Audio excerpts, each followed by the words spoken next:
Hey Dragons, it's December 10th, so the 10th night in our countdown. I'm excited to see which book we're going to read tonight, so let's take a look. Can you help me find the number 10?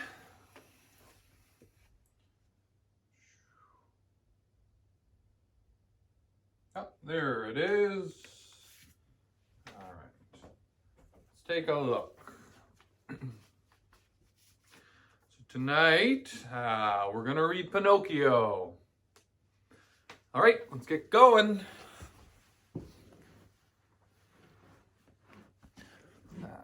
Pinocchio.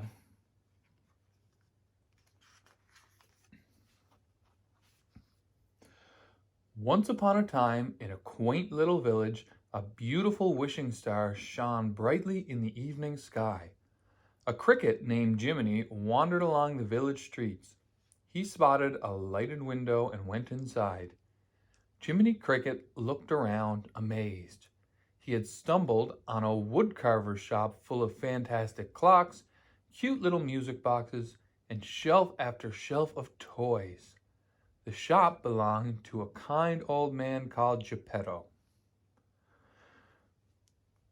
Jiminy watched as Geppetto took his paintbrush and carefully painted eyebrows and a mouth onto a small wooden puppet. Figaro, his cat, and Cleo, his goldfish, watched as he worked. "I have just the name for you," Geppetto said when he finished. "Pinocchio." He took Pinocchio on a little walk around his shop, balancing the puppet on his strings.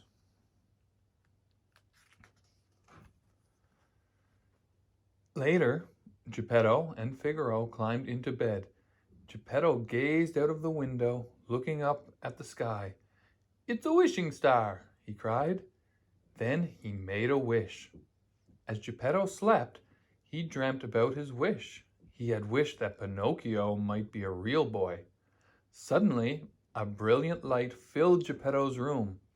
It sparkled and grew into the beautiful blue fairy. "Good Geppetto," the fairy said, "you deserve to have your wish come true." She waved her magic wand over Pinocchio, saying, "Little puppet made of pine, wake! The gift is thine." "Am I a real boy?" Pinocchio asked. "Not yet," the fairy explained. "First, you must prove yourself brave, truthful, and unselfish. You must learn to choose between right and wrong." The blue fairy told Pinocchio that he must let his conscience be his guide. And with a little coaxing from the blue fairy, Jiminy Cricket agreed to be his conscience. Then she was gone.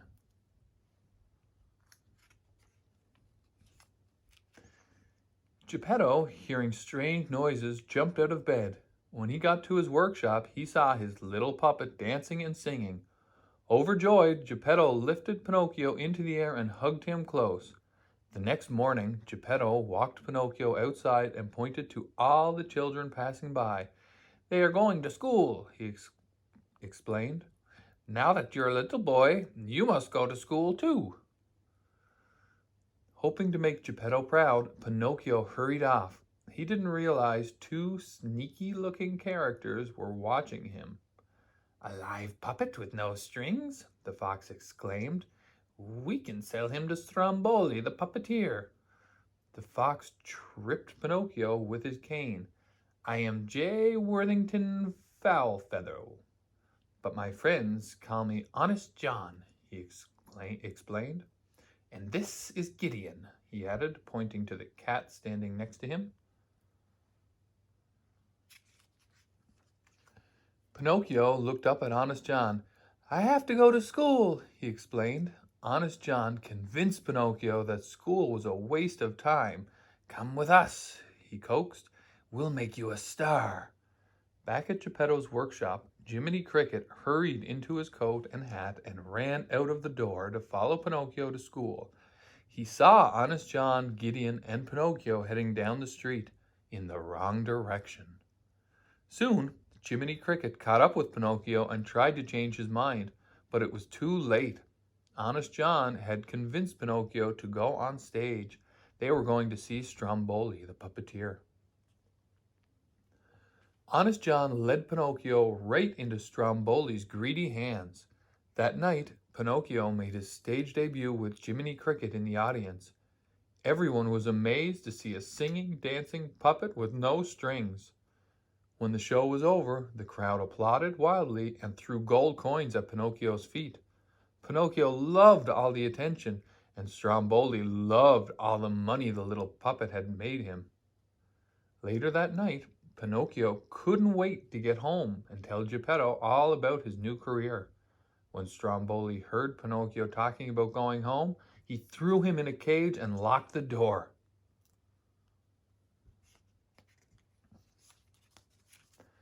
As Pinocchio cried and called out for Jiminy the Cricket, snuck into Stromboli's wagon, Jiminy couldn't believe his eyes when he saw Pinocchio locked in a cage. As Jiminy was trying to free Pinocchio, the blue fairy appeared. When she asked Pinocchio why he hadn't gone to school, Pinocchio told so many lies that his nose grew. Realizing what he had done wrong, Pinocchio promised that he would never lie again. The blue fairy agreed to give him another chance and set him free before disappearing once more. Jiminy and Pinocchio jumped down from the cage and ran home as fast as they could, knowing how worried Geppetto would be. He had been out all night looking for Pinocchio. In a nearby tavern, Honest John and Gideon were meeting with a dastardly coachman who had an evil scheme to lure boys to Pleasure Island. The coachman promised Honest John and Gideon lots of money if they would help him find some boys. Soon, Honest John and Gideon were back on the streets where they spotted Pinocchio. Pretending that Pinocchio looked sick, Honest John convinced the little puppet that he needed some rest and relaxation on Pleasure Island. Honest John and Gideon led Pinocchio down the street. They told him all about the wonders of Pleasure Island, games, toys, candy, rides, and it was all free. Poor Jiminy tried to catch up with them, but again, it was no use. Outside the village, Honest John turned Pinocchio over to the coachman. Pinocchio climbed aboard a stagecoach filled with boys. The coachman cracked his whip and off they went to Pleasure Island. The stagecoach raced through the countryside, pulled by several scared-looking donkeys. When the boys arrived on Pleasure Island, they could hardly believe their eyes. There were fairground rides, lots of treats, and no grown-ups around to tell them what to do. The boys could be as naughty as they liked.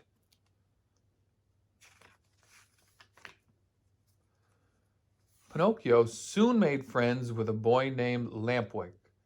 "If my mother could see me now, she'd have a fit," he exclaimed explained to Pinocchio, who was about to sample some sugary treats. While Pinocchio was busy getting up to mischief with Lampwick, Jiminy Cricket thought it would be a good idea to explore the island. He came upon the coachman giving orders to his men, "Shut the doors and lock them tight."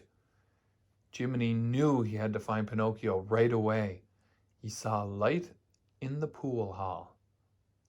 There he found Pinocchio and Lampwick playing pool. "You're coming right home with me," Jiminy cried. Lampwick laughed. "You're taking orders from a grasshopper?" Poor Pinocchio was caught between his new friend and his conscience. On his way back out, Jiminy saw the coachman and his men putting donkeys in crates. "You boys will bring me a nice price," the coachman smiled. Jiminy realized that the donkeys were actually the boys of Pleasure Island.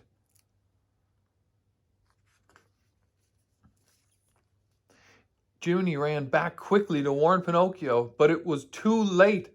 Lampwick had already changed into a donkey and was charging around in fear. Poor Pinocchio stared in horror as he sprouted his own set of donkey ears and a tail. "Quick, we've got to get you out of here," yelled Jiminy.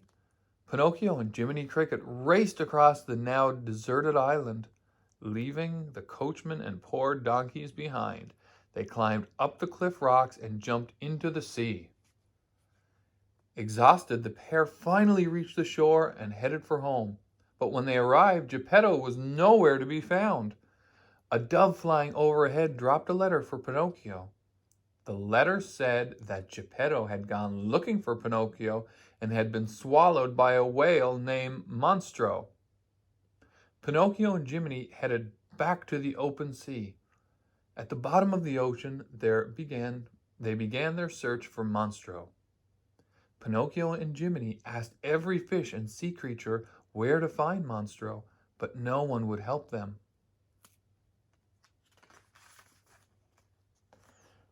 After searching everywhere and after asking every fish under the sea, suddenly Pinocchio spotted Monstro just as the monster was waking up. Meanwhile, deep inside Monstro's belly, Geppetto was hoping for a miracle. "This isn't a fish left. There isn't a fish left," he explained to poor starving Figaro and Cleo. "If the monster doesn't wake up soon, I'm afraid we're done for." Suddenly, Monstro started to swim.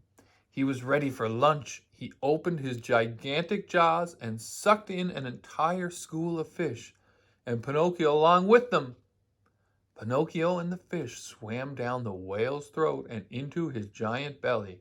When he got there, Pinocchio found himself in the arms of a very happy Geppetto. "We must get out of here," Pinocchio said. "But how?" Then Pinocchio had an idea. He began chopping up furniture. "We'll start a fire and make lots of smoke," Pinocchio said. "Then Monstro will wake up and sneeze us out."